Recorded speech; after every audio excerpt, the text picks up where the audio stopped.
So welcome everyone to this week's Deal Finder Corner. So this is your weekly property talk show brought to you by Property Filter, hosted by myself this time, your not so favorite Frenchman because I look a bit of a mess, CEO and co-founder of Property Filter, and the UK's highest rated platform to find deals. And really, the idea is we're on a mission to empower our property investor members to find another 1,000 deals this year thanks to the Property Filter blueprint. And really, the idea for us, the reason why I've been running these since a couple of years, is to invite expert guests who will share with you the latest and most current strategies and tactics and secrets of what's actually working right now in terms of finding and making deals and the reality of systemizing and running a high-performance business in property. So it really is my pleasure to introduce to everyone Nikolett Hunter, so the HMO Hunter, as you will see on today's Deal Finder Corner. So very, very excited to introduce someone with a super inspiring story.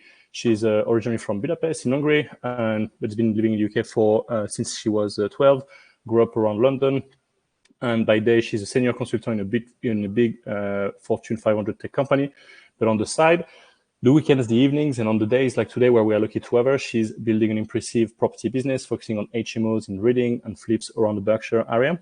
So her journey into property actually started in quite a fun way. So she picked up English by binge watching Homes Under the Hammer, and she developed a passion for property. And the show not only helped her, learn the language and what's happening in property, but very much developed this passion for property and design. And so she's quite a competitive figure skate as well in her spare time. So I'm sure there'll be some metaphor and accolade around that. So she says skating and property have a lot in common. So you fall over a lot, and you always get back on your feet and keep going. So really, really happy and excited to hear about Nikolett today. So what you can expect from today's episode. So how can you master the agent game? So discover how to build genuine, lasting relationship with estate agents that will keep you ahead of the competition. Become a deal detective, strategies. So she'll share strategies to investigate and negotiate like a pro, so you always land the best possible price and the best possible deals, and how you can think outside the box, so how you'll be able to uncover the power of creative thinking and unlock hidden value and opportunities no one else can find. So very much looking forward to hearing all about our story and our talk today. So please join me and give Nikolett a massive Property Filter virtual welcome. Thank you. Thank you so much. Over to you, and I'll hide my messy face now. See you. Right, so let me share my screen. Make sure it works. Ooh, yes. Little bit of a tech check, because once I start presentation mode, I actually can't see anything. So can everybody see my screen? Okay. Yes, absolutely. It's awesome. Thank you. Nice, pretty house. Okay, perfect. So, well, Guillaume, you've actually given a lovely introduction. So I think we can skip past this. But like Guillaume said, so I have come from Hungary. I've moved here with my family at age 12, where my parents have sat me down one sunny afternoon and just announced that we're moving country. You can imagine my shock to that, but it was all for the best. And, they have given me an incredible opportunity here. And whatever you put in, you get out, which is amazing.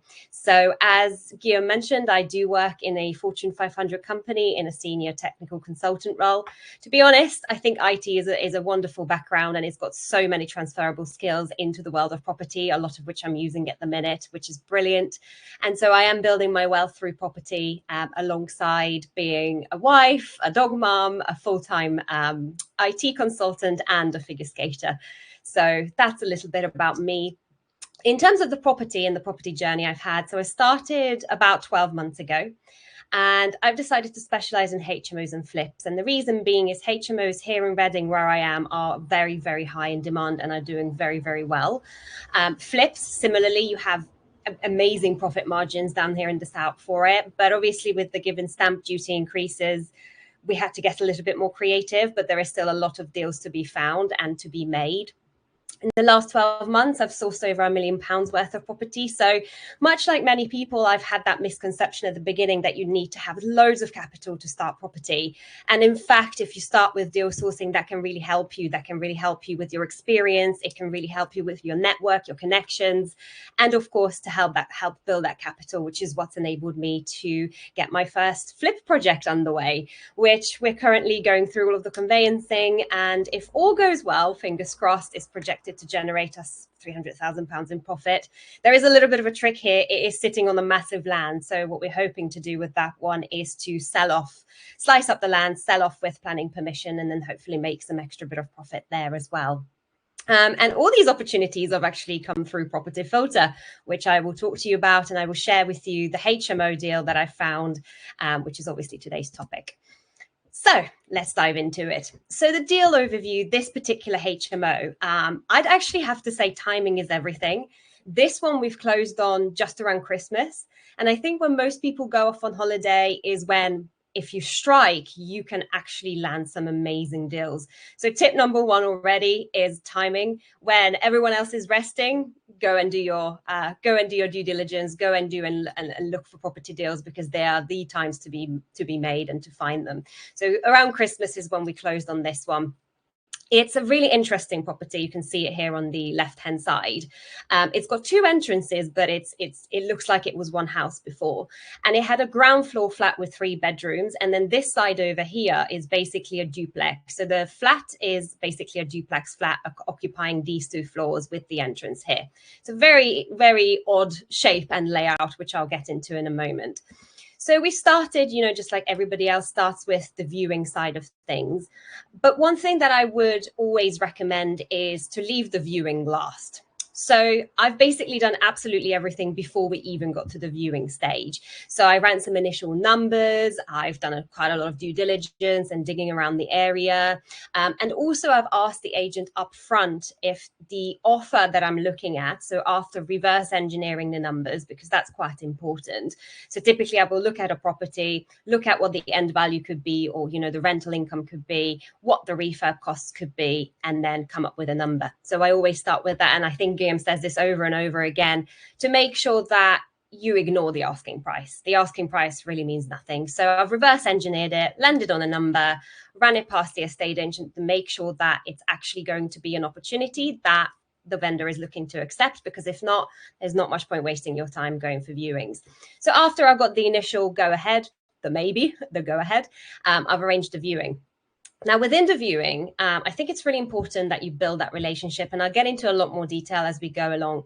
But I've actually done a bit of a healthy stalk on the estate agent, just to kind of understand what makes them tick, what's their background, and, just done some initial due diligence on them. And I found out, the guy that was showing me around was very interested in community charity work.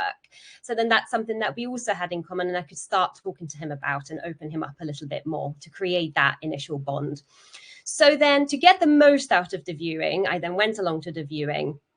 Little tip here as well. I scheduled the viewing for the last slot in the afternoon. Now, if you've been to viewings, and I'm guessing a lot of you have been, often the agent will have a 15-20 minute slot, and they will just rush you around because they have to get to their next one. Typically they're back to back and they don't have much leeway. Whereas this way, if you have the last slot of the day, it gives you that bit more of a chance that they don't need to rush off, that you might actually be able to talk to them in a bit more detail and really create that relationship. So little tip for you right there. And just hope and pray that, they don't have some exciting dinner plans to rush off to.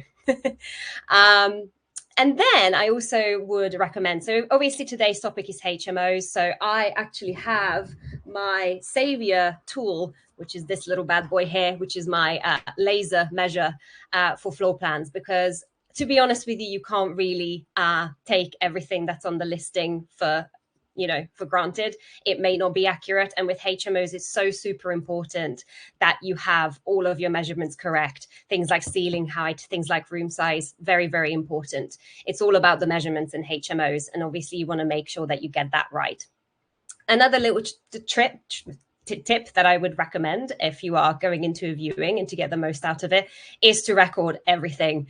I don't know about you guys, but for me personally, when I go somewhere within 5 minutes, I'm like, oh, what did he say? Oh, what was that? So even if you just have, your iPhone, you can go around and just record yourself or video it just for later reference, because it can be really handy. And bring a builder if you can. So I actually managed to get my builder in for a second viewing. If you can do it in the first viewing, even better. But this builder was literally the savior to this deal, because we figured out there's a lot of stud walls, which again, I will talk to you about in a moment. During the viewing, I think it's important to spend, as I've mentioned, a good amount of time building the relationship, qualifying the deal further. And I'll give you some hints and tips in terms of the questioning that I've used to uncover really key nuggets of information with the agent. But let's just go through the motions of how this deal happened. So then the due diligence and your power team. I actually think that due diligence protects your money, but your power team helps multiply it. And in this case, it was very, very true.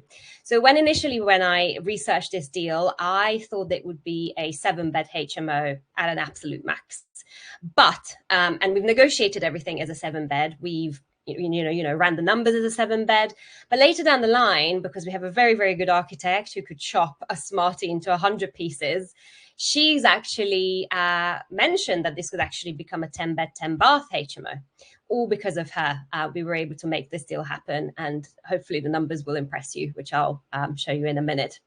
So some of the important due diligence here which were included. So again, with HMOs, like I say, lots of regulation. And because this isn't your standard property, this is 2 flats. So the current condition of the property is 2 flats. Luckily, it's on the same title, but that was something that we really had to look into, because obviously if you then purchase the property and you can't do what you want to do with it, it can just become messy. So we went to the planning portal to look for previous planning conversions for the house, and we couldn't see it. There was absolutely no track record of it ever being turned into flats. And it was really interesting because later down the line, what we found out is the lady that owned this house, she's owned it since the 1940s. She's had it for a very, very long time. But even she bought it as the 2 flats. So the likelihood was that this property was actually converted into flats way before 1947, which is obviously when the Planning Permission Act came into play. So then we had to do a little bit of digging of the feasibility of converting it back to a C3. And of course, deconversion is something that is quite easily doable. So that was a tick in the box. We then checked the deed, the title, so that we could see that obviously this was a 1 title, 1 deed, which makes things so much more easier. And then, of course, things like cross-checking the housing policy for HMOs, because here in Reading, there's quite a lot of Article 4 areas. And even if it's not in an Article 4 area, they will have some sort of controls in play. So if 25% of the properties in the surrounding area are HMOs, then you will have a really hard time getting planning permission for it. So it's really important that you can identify the likelihood of the 7-bed HMO, in this case, a sui generis, being approved. And then there's also environmental factors, right? So things like parking, for example, and how to position that. This property is literally 30 seconds walk to the train station. So we can argue that, we can make the place greener. You don't need cars because you have the train line just a few seconds walk from the road. And then, of course, researching things like tenant demand for professionals and existing supply. I've put a few links for you guys down here, by the way. So when I do my due diligence, I'm quite methodical and I go through an entire process. And these 3 tools outside of Property Filter really help me just to get that background check, just to make sure that it is a good opportunity and that we're going to be able to, it's feasible for us to do what we are planning to do with it. So then next, the offer. So once we have done all of this and looked at the asking price for both flats was 525,000. Originally, I offered 450,000, which got accepted, which in itself was a pretty good deal. However, after having spoken to my business partner, and I will go into this in a moment, we had to revise the offer to £430,000, which basically I was told to take a hike. The vendor was, the agent was like, the vendor will never go for that. You're lucky to get 450. That's until they did accept it. So let's walk through how we made this happen. But just before we do, I thought, just to show you the numbers, what it actually all looks like. So once the project is complete, we anticipate that each room will rent for about £870 per month.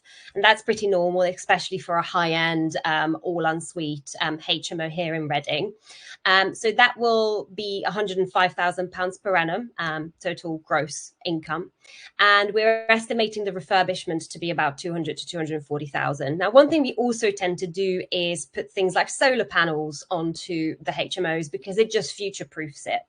And, in terms of the EPC rating, there's going to be changes coming. So it just makes your life a lot easier if you can preempt all these things. And we are expecting to leave about 69,000 in the deal, which is the payback period is about 8 months. So looking at the figures, this really is a great deal. It was already a great deal as a 7-bedroom, but with the 10-bedroom, it just means we can pull our money back out that much quicker, and it's going to give us an even bigger return and income, which is amazing. So then kind of going into the three key pillars of success. So obviously I've walked through kind of the story, the viewing, some best practices around there, how due diligence is key. But for me to make this still happen, I would say there was 3 key ingredients. And the first one was the insights from Property Filter. I have to say that this property, when I first found it, I actually found it through leafleting. So this was pre-Property Filter days where I would research a whole bunch of properties, go walk around with my dog and my husband and, seeing, oh, this could make a good HMO, or oh, that could make a good HMO. And I leaflet dropped with no insight into the fact that this property was already on the market, or with even really knowing much about it. And it's not until I actually decided to bite the bullet and sign up to Property Filter that I could see, oh wow, like this property has been on the market for ages, and I could see all the motivation levels, etc. The strong relationship part was also integral. So building a strong relationship with the agent helped me to uncover really key nuggets of information. One of the most key, I think, was the fact that when he told me that many investors viewed this property, but they were put off by the condition of it and the lack of profitability. Of course, they were looking at this potential property just as 2 flats. They didn't really come with a HMO hat on or any other strategy. But the fact that he unveiled that meant that I just had a little bit more ammo in my back pocket for getting the price right for us. And then finally, the negotiation and closing strategies. So I very much like to do the A or B method. I never put in an offer just as one to say, I'm offering you X. It's always X or Y. Which one would you like? Because then that way you sort of give some level of control, or they feel like they have some level of control, and present them with a choice. And hopefully the choice that you want them to choose is the most optimal one. But I talk you through all of the different areas as to how I've done this. So some insights from Property Filter. This was groundbreaking for me, and I am so very happy that this tool exists, because after I've signed up, I did a little bit of digging to this property and saw that, first of all, it's been sat on the market for 8 months. There's been no movement on it. It was just a straight line for 8 months, not sold subject to contract, never been taken off the market, never dropped in price. It was just sort of sat there. And what was really interesting as well is that it was listed twice. So once it was listed as the entire dwelling for the £525,000, or they've also listed it as 2 separate flats. So one of the flats was already vacant, terrible condition, you couldn't tenant it, which is probably why a lot of those investors were put off. And then the other one was already tenanted, but owned by the same person. So this was really key information, because then it sort of got my mind thinking into, oh, okay, so if it's one person owning it, potentially converting it back to a single dwelling shouldn't be a problem. So having this information through Property Filter really helped. Then the second part, the agent relationship. So I've mentioned earlier, in the viewing, I got that last slot in the evening to make sure that I can spend as much time with the agent as possible. And so before the viewing, I've researched this chap who was going to show me around. He was very interested in local community initiatives. And so it's something that I could really start building that relationship with him on and get him talking. So then a couple of questions that I think are very handy that really help me uncover some key bits of information and build relationships. So I like to have kind of the relationship building questions, which is here on the top, and the sort of qualification questions, which is here on the bottom. So I like to start with, how has the market been for you lately? Is it slowing down? Are you finding that it's picking up? What's your current opinion? How is it going? Then kind of ask about, do they tend to get many properties like this one? I quite like this question because it uncovers if it's a problem property or not. So, he could say something like, well, it's actually really rare for us. We've been having challenges selling it because it's so rare. It's not your typical type of property. So then you can establish, is this going to be something that is going to fly off the shelf and you need to get quick and you need to put an offer in really fast so you don't miss out? Or is it actually something that you might be able to get a bit more creative with? Then again, you can start asking them, did you always want to be an estate agent? What was your route into it? And just really build that relationship outside of obviously the property itself. And then, of course, what kind of investors and buyers do they prefer to work with? Because obviously the point in this as well is if they have any properties that are coming in that are similar, you want to be the first one to know. So if you have a persona that they tell you about, who they like to work with, if there's a good match, chances are you might be able to create a good long-term bond with this estate agent so that they can give you opportunities that are off the market as well. And then slowly you can transition into that sort of area of qualification questions, but for the property. So some of the questions I asked is there a particular reason for the sale? So in this case, this lady was a long-term landlady. She's just had enough of tenants, of HMOs, of maintenance. So she just wanted to cash in and sort of retire somewhere on a beachside sipping cocktails. So that was her reasoning for wanting to get rid of it. But really the pain point there was just the pain of being a landlady, of having to manage, maintain the property and all of that. So she wasn't in a rush, which was obviously reflected in what I could see in the property filter vendor motivation box.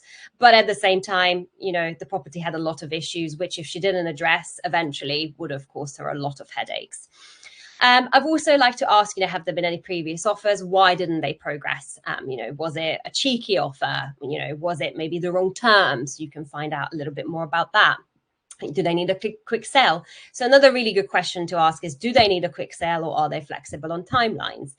Because then that can also tell you, if timelines maybe are flexible, could you maybe do something like a purchase lease option? Could you maybe offer them an assisted sale, something a little bit more creative? So I feel like with these conversations, it's worthwhile having multiple hats on and starting to form an opinion of maybe what you could put forward that would solve the problem for the vendor, as well as offer you a profitable solution. And then the final question, which is where he's absolutely spilled the beans, was what kind of buyers have come through? First-time buyers, families, investors. And this is where he went loose. He was like, it was investors after investors. They were messing about. They were unsure. They didn't see the profitability in these properties. They didn't really see, how they can profit from it quickly. They were all really put off by the amount of work that needs to be done. And so he's basically just let his guard down and told me all of this information. Which was really good for me, because then I knew that it's a problem property that if I can help them sell, we will be best friends moving forward. So just some good hints and tips there for relationships. Then I went back and, as I've mentioned, originally put in an offer of 450,000, which was accepted. But then this is where, if you're working with a business partner or you're sourcing for a client, it's important that you stay in constant communication, because I sort of just went in, sort of got really excited, thought brilliant, deal done at 450,000. But my business partner sort of went, it has significant issues. It's got lots of damp, severe mold. It's a very unsuitable layout for a HMO. There's going to be limited to no rental income in the current condition. So if we are going to be taking on these risks, they need to give us a little bit more discount. So we renegotiated. And so this is kind of where the magic happens. So I tried to go in quite rationally. It was an awkward conversation to begin with. And initially it happened on the phone. And then after the initial big fat no, I thought, okay, I'm just going to level with you here. And I sent them an email.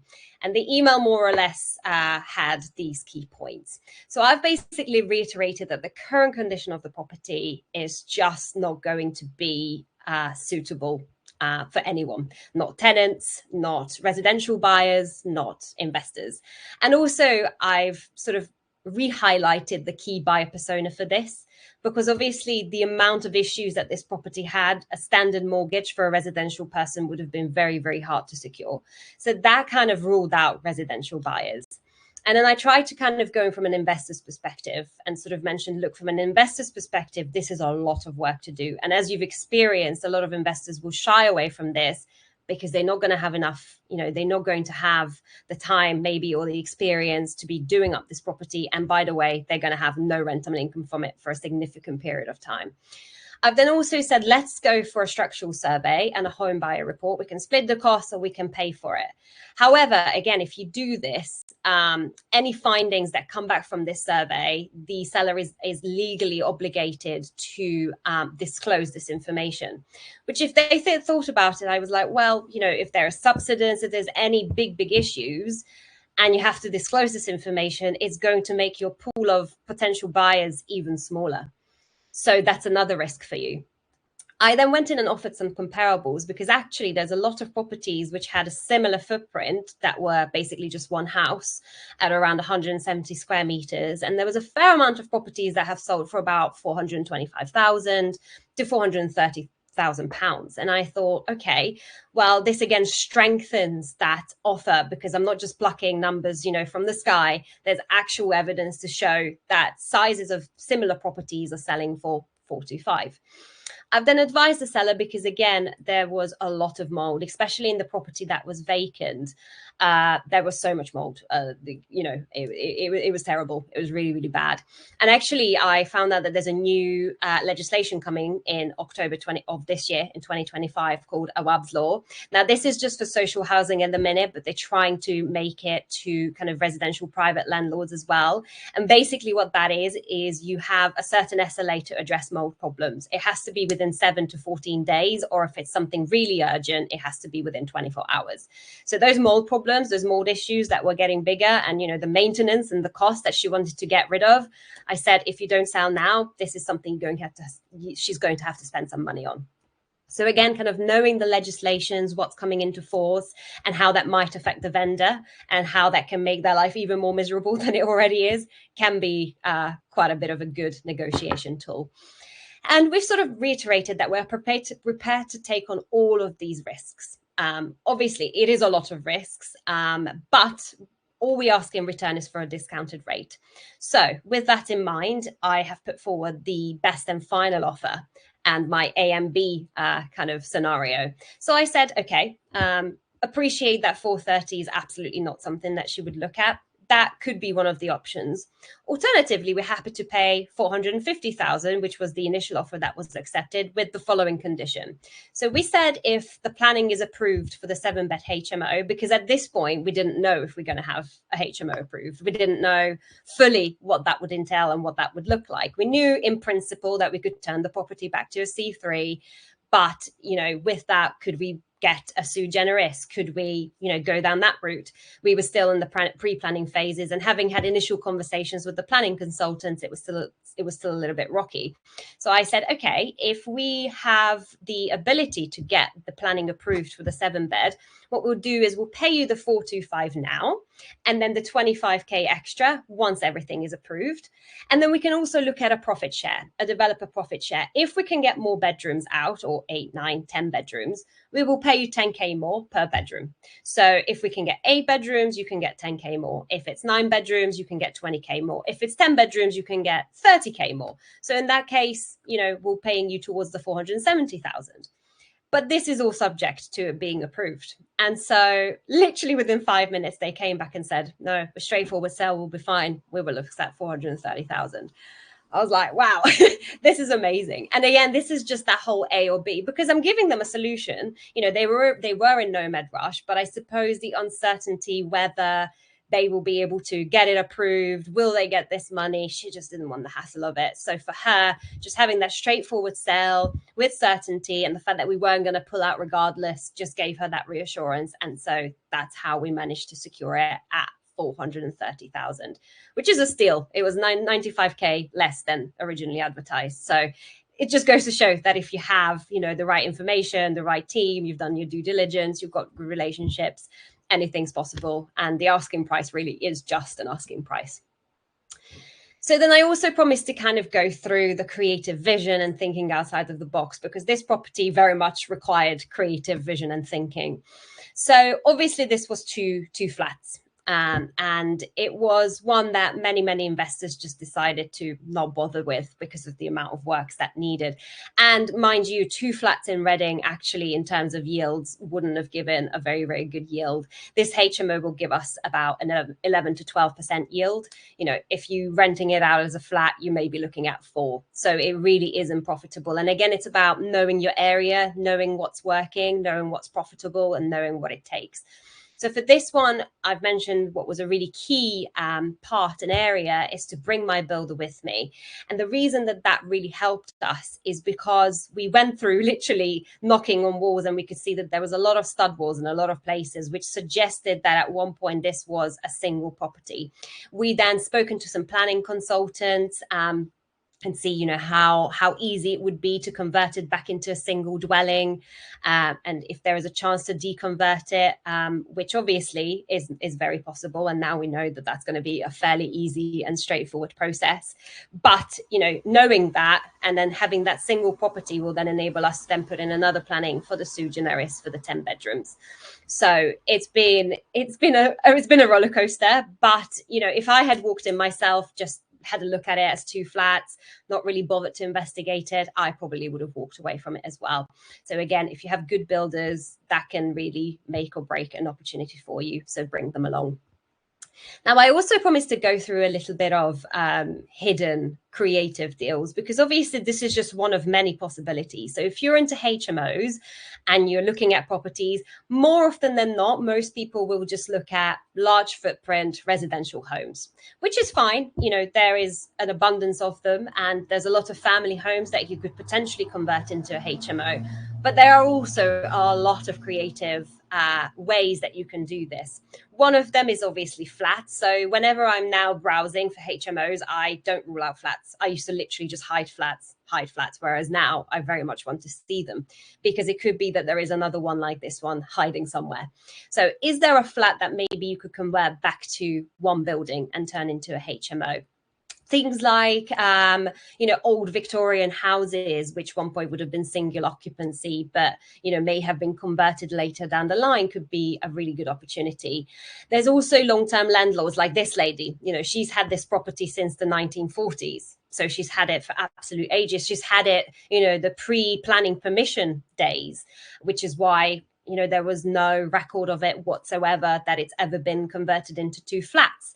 So because that didn't officially begin, if there are long-term landlords, they may be holding on to these gems that you can very easily just undo and turn back into a single dwelling and single property.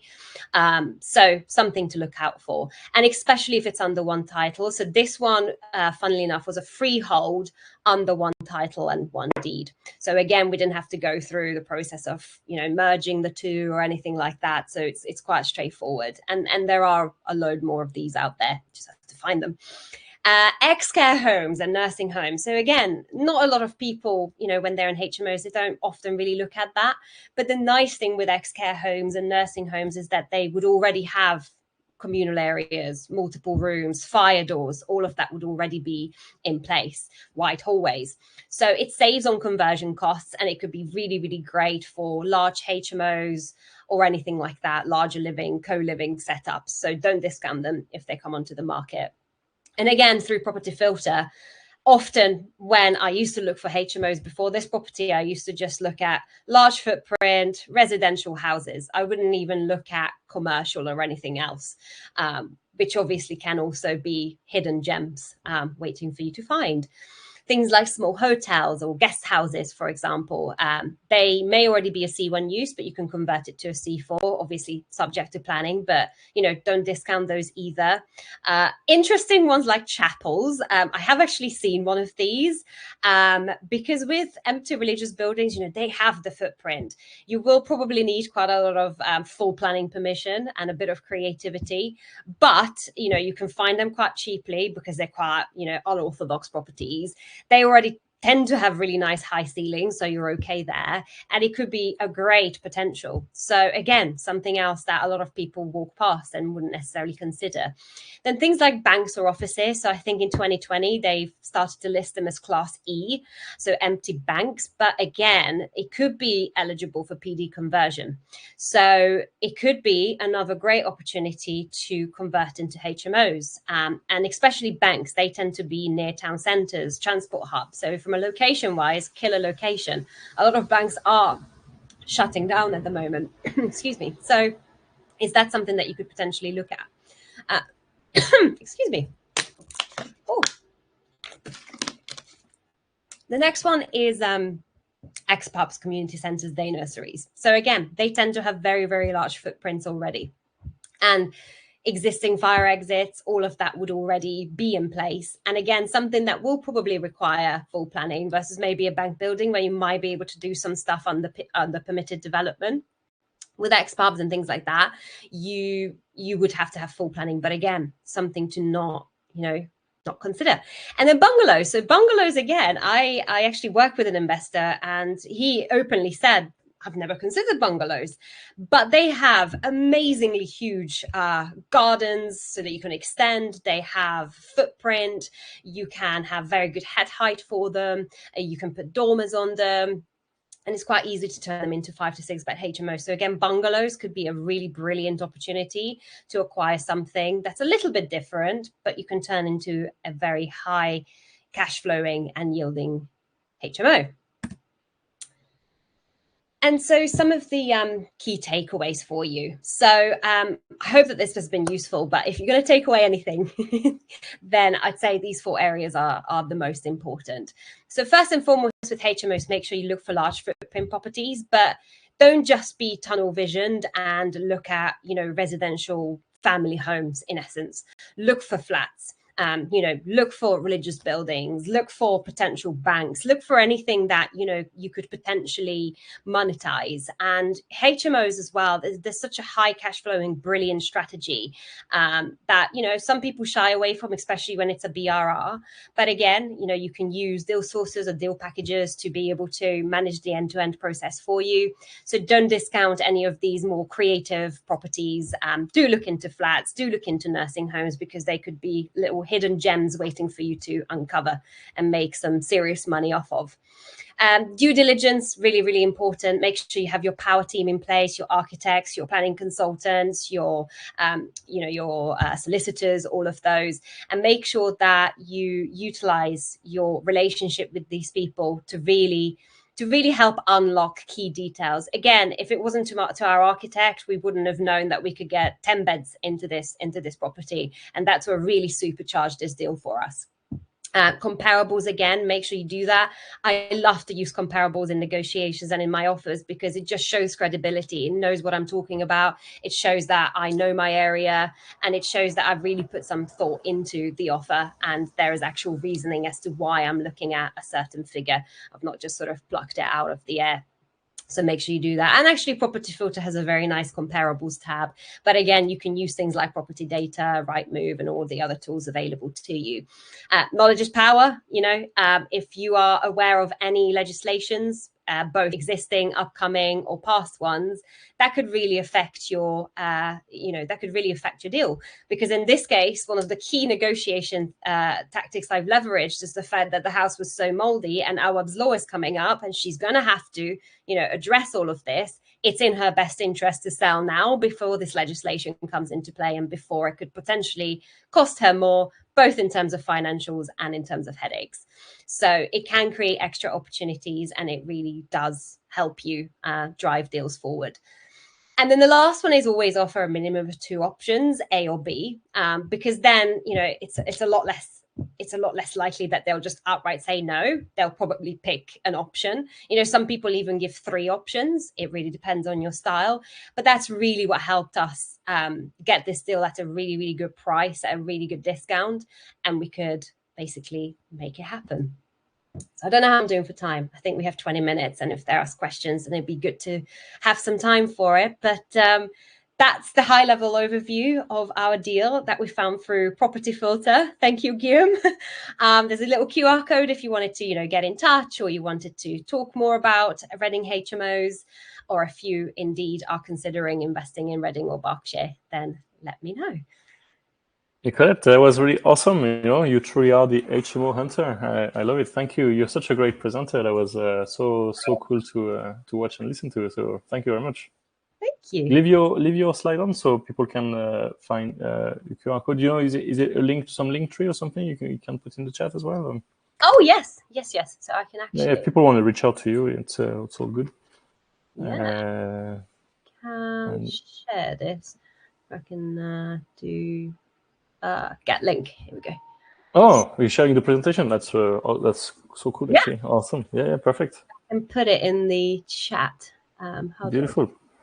So everything you shared, that really illustrates beautifully how like deals are made, not found. So it's all about finding someone that's going to be motivated and creating the opportunity. So you're just walking and talking example on how great this works. So. And then I bang the drum about ignoring the asking price. Like people come to me and say, "Oh, Guillaume, I can't find deals out there. Nothing stacks." Yeah, of course, nothing stacks, right? And it's the whole point. Nothing's gonna ever stack at asking price. So, well done, huh? And you can always renegotiate. What's they gonna say? No. They're gonna say. Which was the original feedback I received. Was take a hike in a funny way, and they were like, "Yeah, of course they will." But then. There is all the deals I done were the first ever one I done and I had to renegotiate. It was very uncomfortable. The lady was a very old-time landlord. She was on the board of the old RLA, like the old landlord association. She was proper and it's who's this French guy? And at the end, she agreed with the price reduction. So sometimes and people think about but the property's got a problem and. Yes, exactly. You want the property to be smelly. You want the property to have these mold issues and all that because you can go and renegotiate. I'm scared the surveyor is going to pick up some stuff. You're going to buy this property, so you want the surveyor to pick up as many stuff as you want. I've got some friends, who are residential buyers who are asking me for advice for their property and stuff, and they're like, "Oh, the surveyor picked up all these things. We want to pull out from the sale." It's great. Just knock 30 grand out of the price. Why are you? It's what are we going to say? So it's the whole point of it, a deal is made when a buyer and a seller meet each other, when it's worth what someone is ready to pay for, So, and then really, really great how you've, sort of positioned the offer, using the perfect offer system, the two options, my price, your term, my price. And then usually they want what they understand. A lot of the times they go for the cheaper one. So make sure the cheaper option is one you can actually go for because a lot of the time you'll be surprised how little people are happy to accept, because it stays in their frame of mind of we're going to exchange, we're going to complete, and it's straightforward. So yeah, that's really, really awesome. I've got a question and I'm going to invite, so you guys make sure you ask your question in the chat and we'll ask Nikolett. On leafleting, so you mentioned about leafleting the property and then you then cross-checked when you sort of, the wire touched, with a property filter. Do you send letters now, or do you tend to work with agents? Because you mentioned also about the relationship with agents. And by the way, awesome, the whole masterclass of how to build a relationship with agents is really, really well. So, do you sort of work with agents and letters? What's your thing? Yeah, so I have a number of strategies now. I do use you guys' letter templates. I think they're brilliant. And also I like that you can track, who responded, which campaign landed the best. And then I can sort of do some tests like A to B testing, which wording worked better, which campaign worked better. I actually find that long time sold subject to contract are really, really good. And the other one I think is long time on the market. Ones that have been on the market for 90 plus days. I got quite a lot of responses back from them. Actually, the flip that I am doing at the moment was a long time sold subject to contract. It was one that fell through twice. And the second time it was STC for 256 days. So I reached out to the vendor and he was like, what can we do? It's going through, it's probably going to fall through. And I just sort of said to him, look, if it does fall through, give me a call. I'll be your guaranteed backup buyer. But I absolutely love the campaigns on Property Filter. I think they're brilliant. It's the ease of use is a lifesaver. I'm ashamed to say, but I used to literally handwrite letters. Oh, and lick stamps and stuff. And literally by letter 80, I had this misshapen claw because it was so painful. But I got maybe 2 or 3 responses back from that, and just automating it. And, you know, I work in IT. I should know better. Automate things. So it's really great. So I do a lot of direct to vendor outreach through there. I also then have a lot of estate agent relationships now built in Reading, where they just come to me and say, hey, Nikki, we've got this opportunity. You know, would you be interested? But that took at least a year to build up. Yeah. And when I was naive, you know, bright-eyed, bushy-tailed, I called up agents and I'm like, oh, hey, so have you got anything off market? And they were like, no. It takes time to build up, but the more you buy from them and the more that they can see you're a reliable buyer, you know, whether that's for yourself or whether, you know, it's for an investor, that's what's really going to help strengthen the relationship, obviously. So if you are looking to build relationships with the agents to give you deals, that's going to come from, you know, working with them, and it's going to come from you just buying deals off them. But if it's a relationship to give you more information and detail on the property, then some of those questions that helped me uncover those nuggets were really helpful. I do still do some leaflet dropping, but for me, it's not the most fruitful strategy, to be honest. So most of it is Property Filter I use for my campaigns. Awesome. Yeah, thank you. You know, for the agent relationship, do you tend to get a foot in the door through a particular property you're looking at, which is like you've identified as being a problem property, and you use it as bringing context to a conversation to have a conversation, or you would just walk the high street and open every agency, you know, like bring donuts or stuff. So how do you start building a relationship? I know the answer, right? But I'm guessing the answer. But no, so yeah, I use properties that I find on Property Filter. So I would typically call them, give them a call, arrange a viewing if appropriate. Typically, I will have an initial conversation and just be really upfront. I think a lot of them actually really appreciate that when I phone up, I just say, look, there's this property. I'm a local investor. I'm looking to either, you know, flip it or, you know, looking for a HMO. It looks like a promising opportunity. I've done quite a lot of due diligence. I'm thinking to offer around the region of 400 to 450. Do you think that's agreeable to the client? I don't want to offend anybody, but that's numbers I'm working with at the moment. And then they'll talk, and then they'll either say, oh, actually, you know, it's not something they'll ever go for. Or they'll say, you know, actually, it's been on the market for a long time. They're really keen to sell. Why don't you come along? And then I go along. And then in the viewings is where I build further relationships. And then I tell them, you know, what I do, what I'm looking for, ask them how many investors they work with, if any. A lot of them do have lists of investors that they already work with. But then typically, I think a face-to-face is the best way to build a relationship. So I try and go out to viewings. But again, I try to go out to viewings for properties that I know are likely something I'm either going to be in the position to buy, or an investor of mine is going to be in the position to buy, because then it's not wasting their time. I think agents really hate it when you just go for a viewing, and then they also hate it when they can't get hold of you to get a feedback or anything like that. So as long as you keep it productive for both parties, I think it's a really good starter for a solid partnership. Yeah. No, and the old promises of this is about doing 10 times fewer viewings, but having, you know, 10 times more interesting conversations, and then you've pushed it to another level where you kind of now you got the confidence and they know you and things, so you can have those qualifying questions. Do you think everyone, you know, if I'm started out, I've never done a viewing before, can I have these conversations or these qualifying conversations and questions before I, you know, on the phone before I go and view a property, or do you think if I'm brand new, what matters is like going out and cutting one's teeth on like seeing lots of properties and or more properties? What do you think for someone who is maybe not built a relationship yet? So I was in this position literally 12 months ago. And I remember my very, very first viewing. It was terrifying. I had the worst imposter syndrome. And I was like, they're going to see right through me. You know, what is this, you know, bimbo doing here? And what does she know? And I had my little notepad because I went through an academy training where they gave us a viewing guide document, which could have showed, you know, things to check for. Is there Japanese knotweed? What's the condition of the kitchen? What's the skirting boards looking like? Fuse boards, all of of that. So just sort of went along with my little board, making notes and whatnot. And it just felt so awkward.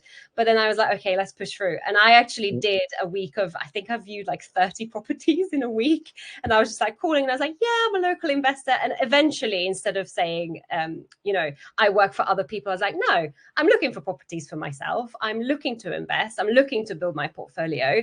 If I buy a flip off you, it's a great opportunity. Why am I the one, feeling all embarrassed? But it's one of those things. I think it's human nature where you're kind of, if you know that you're new to something, but nobody starts a professional, right? Every master was once a disaster. So I try and kind of think about it in that way. But I just did volume at the beginning because I thought the more I do this, the more comfortable I will feel, the more relaxed I'll feel, the more kind of conversations I can have. And again, ChatGPT is your best friend. Google some questions. What can I ask an estate agent that's going to help me build a relationship? What can I ask an estate agent that's going to help me uncover good information about a property? And just jot a few down, ask them. And I started to do that more and more. And now it's a lot more natural. But at the beginning stage, I think it is going to be very uncomfortable. And it's something that you just have to kind of power through. And at the beginning, it is very much, in my opinion, a volume exercise where you just go out and do it just to get yourself used to the process, just to get yourself used to, what kinds of questions to ask and to help build some initial relationships. And then eventually over time, when you've nailed that down, you can then go and have a bit more of a strategic mindset about it, protect your time a bit more because, eventually you will get very, very busy. And I'm kind of at that stage. I'd love to have another me at the moment. Yeah. And so I'm really selective with what I do go and view. And basically the viewing for me is now something that is like a last tick in the box to make sure, the property is all in the condition that I envision it to be. Yeah, it's great. I really wanted to ask you this because you make it look so easy, and then people might think, I just need to have a conversation and it'll be fine. But yeah, you did the work. You've done dozens and dozens of viewings, got really comfortable. Like now being in viewings and in properties is like the new normal. It's very comfortable. But for those people who find it maybe a bit, as you say, like this imposter syndrome, like the solution to it is volume. The solution to learning how to ride a bike is to be on the bike more, right? So it really all it is. So yeah, thanks so much for that. So I got some questions. So from Michael, who says, in doing due diligence, so much information would you share with the deal speaker, with the agent and the build team? I just found out someone went behind my back and offered significantly more for the property, and I lost it all because I divulged too much.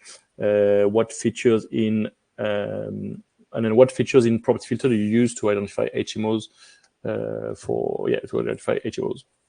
Okay, so great question. I think so. I'm not sure what you mean. Someone went behind your back. Is it someone from your power team, or is it someone that you were sourcing for? So it's like the builder. It's mentioned about the builder and the agent. So yeah. So the builder and the agent. That's a tough one, to be honest. If it's someone that you are working with, that you're trying to forge a relationship on your power team, and they go and do that, probably not someone you want to work with. So good riddance, I say. If it's a client, because you're a deal sourcer, I would make sure that you sign an NDA, a non-disclosure agreement, just to protect both parties, both yourself and them, so they can't circumvent you. In terms of sharing information, I mean, this is why it's important that you work with people like and trust. So I think it's super important you do your due diligence even on the people that you're working with. One thing that I did do at the beginning, actually, from an estate agency perspective, is call them to test their service levels. So I would give them a call. And I did this with people who are maybe not in my area. So one of my mentors has mentioned they've done this, and it gave me some level of comfort. So I called people up in Birmingham, just random estate agents, just to practice having a conversation and to practice and test out their service levels. Are they really rude? Are they quite helpful? What are they like? So I called them up. I said, I'm looking to buy a property in the area that I'm looking to do up. What do you recommend that the price would be once it's done up? Could you give me an indication? Some people are super helpful. Some people are quite standoffish. But if you test some service levels, look at some reviews, you'll be able to tell the good agents from the not so good agents. And then you can start to target those agents and their listings with the ones that you feel, okay, they are going to be a really good one to work with. They've got really good service levels. They're trustworthy, they're reliable, and so on. It's not going to be every agent. Also, I prefer more boutique estate agents. So there is ones which are massive in areas, and I feel like they get a bit more complacent, whereas the ones which are sort of specialists in the area, maybe are a little bit smaller, they're kind of your sweet spot estate agents that you want to target and you want to work with. In terms of how I find my HMO, so like I mentioned at the beginning, it was very much just like big footprint houses, but you have filters on Property Filter. So you can put in flips, HMO PD conversions, HMOs. So there is different types of filters that you can utilize. And then Property Filter will pull in all of the criteria that is in that pre-populated template. So you can use those templates. But like I say, don't just limit yourself to the HMO kind of templates, because flats equally are just as good. There is all available properties that you can sift through, and then you can filter them down. So it just really depends how you like to work. But if you've just started out on Property Filter, I would probably recommend that you use the pre-existing filters, because they're really good at pulling in properties that match that specific criteria or strategy that you are looking for.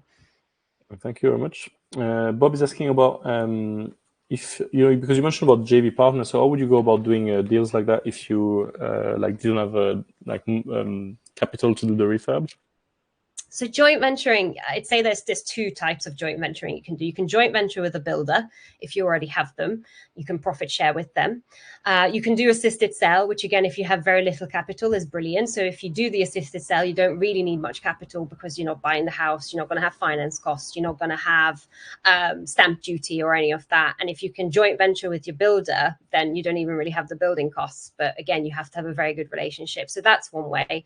The other way you can joint venture is if you go to an event, you build relationships with existing investors who might have the capital but not the time. And again, it's going to take time. It's not going to be I go to one event and I meet an investor and bam. It takes time, and it takes for you to go to an event several times to become a known face. And then if there is an investor there, you can say, well, look, Mr. Investor, I'd be very happy to joint venture. I will put in all of the work, all of the time, all of my knowledge, and they will put in the money. So I'm joint venturing with my course at the moment. So they are basically paying for everything, the purchase, the stamp, the refurb, and then we'll split the profits 50-50. But obviously, if you're not on a course and or maybe you've already done a course and you're looking for investors, then I'd really recommend going to events, pin events, and just continuously go, build those relationships. And then eventually you'll find somebody who you can trust and you can work together. And then that's where, if you haven't got the money, then they can put in the money, and then you will put in your time, your expertise, and all of that.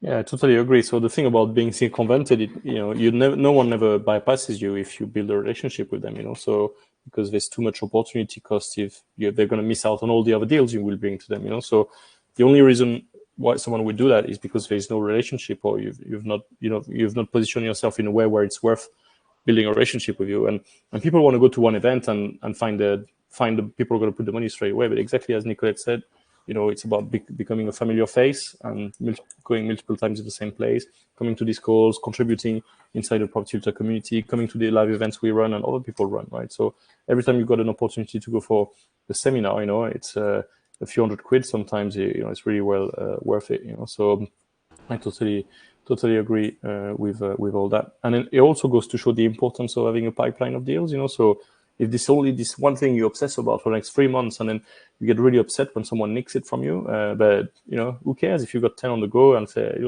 karma will catch that person back. You've got plenty to work on still, So, these are all things in your head, It's like, you need to think bigger, I would say, like this, your focus should be on how do I get 10 times more, or not in the scarcity of what if I lose this one, So just a bit of a side comment from me, if I sort of may.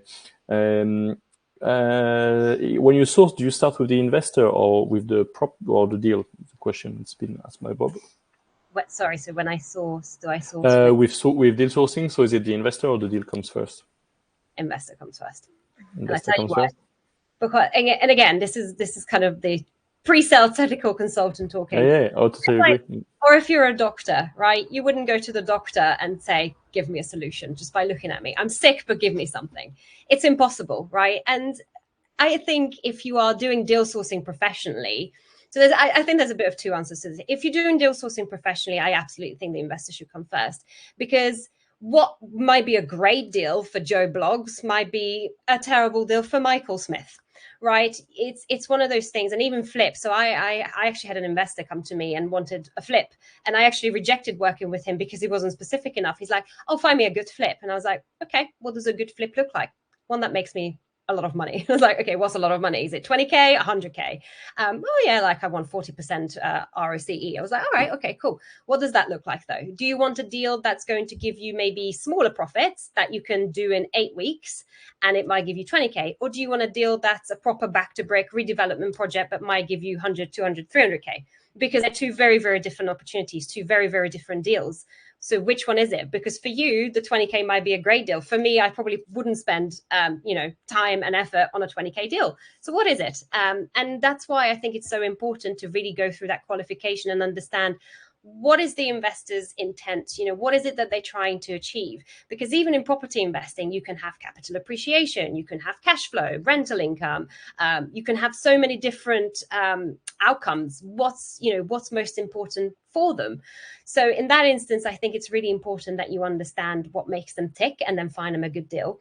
In that same sentence, if you are doing a little bit what I'm doing, which is a little bit of a hybrid, if you come across a really great deal that you just can't finance because you don't have the investor. But typically, if you already have the network, I guarantee you will have someone that you can do that deal with. But if not, because let's say all of your connections money is tied up somewhere else, then you can source it on. Because if it's a really fabulous deal, there is going to be an investor that's going to want it. And again, like Property Filter have a great partnership with SiteFinder. So if you have a really good deal, you can monetize off it. I would always say, if you have a deal, have a look at how to monetize it. Is it something you can do yourself? If not, can you joint venture? If not, can you then source that onto somebody? But if, like I say, if you're professionally doing it, investor first, always. Yeah, thanks so much. The sources get a really bad name because a lot of them are, don't really know what they are doing. But equally, the investors are in the main tire kickers in the same way. So you've put it all of this really beautifully, how to go and qualify and keep everyone on their toes, and don't waste your time on people you think are investors and they're not. You need to drive those conversations, right? So that was super helpful and really put beautifully. I couldn't have done better. So thank you so much. The question, there's 2 more questions, and then I'll ask you for like a closing sentiment. So Nikolai is asking, across all the questions, there's lots of amazing feedback and thank yous, and Nikolai is saying, really insightful and amazing what you've been able to achieve in just 12 months. How do you manage all the estate agent calls, the viewings during the weekdays, the weekends, while still working full-time, running family, being a mama dog, and keep your interests alive, And do you find that you have to reduce perfection expectations in other parts of your life, set boundaries, or do you think you have enough, or do you create enough hours for the property consistently? Yeah, great question. And to be honest, there is times it is a lot, and there has to be some sacrifices. My biggest sacrifice is my social life. Right now is non-existent. I see some friends every now and again, but they also are very appreciative of the fact that I'm trying to, build a business, build, wealth for my family and kids to come. But I'm actually in quite a good routine now. So figure skating, quite luckily, is something you can only do early in the morning because that's when you have access to ice. So I typically go and start my day at 6 a.m., 6 or 7 typically is when I go figure skate. So that's my hobby. I start my day always doing something for myself because I think it's important to, start the day right. And again, with skating, it's my passion because it switches me off. You can't think about anything else. You need to think about what you're doing on the ice or you can get very, very hurt. So then I do that. I then come home. I then do my 9 to 5, do my job. But you have to be very strict with yourself. You have to really calendarize every single thing. Like even today, this presentation, I've moved my lunchtime. I'm doing this at my lunchtime. In my lunchtimes, I either will look at properties or I will go and do my personal training. Because again, that's something else. I like to get moving. I like to stay active. So I do have personal training sessions, either usually after work or at lunchtimes. And then in the evening, so from 6 till 10 p.m. is when I will work on my property, Monday to Friday. I then give myself Friday evenings off, because Friday evenings is date night with my husband. Make sure we don't, neglect each other. So that's when we have a nice Domino's pizza or whatever and just binge watch trash TV. So that's our protected Friday nights. And then Saturday, Sunday, either Saturday, I will, again, work just on my property business. So that's lovely because I don't have any other distractions. And then Sundays, is like the day where I do nothing. I relax, I rewind, recharge, set the batteries, plan for my week the next week, and do it that way. I think as long as you're organized, you stick to things, you set boundaries, I think it's very, very doable. But you have to be really strict with your time, and you have to be, you know, picky with what you spend your time on, because you can get into a really kind of dangerous downward spiral of doing things that, you know, aren't going to return anything. Like I used to do admin for hours, and then I'm like, oh my God, why don't I just have a virtual agent or something to help me, because it doesn't really yield anything. So you need to get a bit more strategic in where you're spending your time, but it's absolutely possible. Yeah, I find the people who got the fewer amounts of time are actually a lot more strategic and focus on the right things, exactly like and describe exactly the way you describe it, about being intentional, time blocking things, and there's a time for this, time for that. And then you have this urgency of getting things getting things done. Because otherwise, you know, if you got people fantasize on like, oh, if only I I didn't have the job, I could do this property thing, you know. And it's not true, because all they had to do would be to wake up an hour earlier and do something, you know, another evening, you know. Because once they get in the holidays, then the time stretch, and they do less in 8 hours than you and I do in an hour in the morning before everyone is awake, you know. So there's a fantasy here, and I think you've proved it exactly wrong with the routine you have. So yeah, really well done. Thanks for sharing. And one more question is, how long did it take you to get the planning for this HMO? So we're still going through for the 10-bed planning. In terms of that, we have all the information. So my architect, the architect, which I'm working with, she used to work in a council, is really helpful. So she used to work for Oxford Council, and she's highly aware of exactly everything that you need to put into that planning. So she knows how to word it, how to structure it. So she's just finished the final version, and it's going through planning now. But did you go through another planning before, or did you get like 6 or 7 before, or is it the first one going in?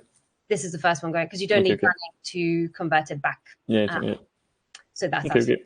You need kind of 2 sets. So you need to convert it back to obviously C3, but there was no planning for it. So it's a deconversion. It's basically PD, but the main one's going to be the sui generis.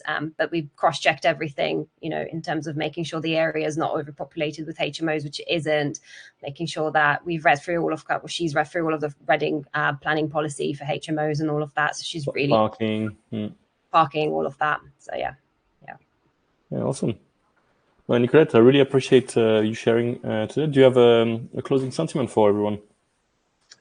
My favorite quote, which is, great things never came from comfort zones. The last 12 months, I have been incredibly uncomfortable, probably the most uncomfortable I've ever been. It's been a journey. It's been amazing. I still have so much to learn, you know, so much to do, but I'm really enjoying the world of property. I'm really enjoying, you know, the wonderful community we have here and in the property world. And I feel like, you know, if you really want to make this happen, you absolutely can.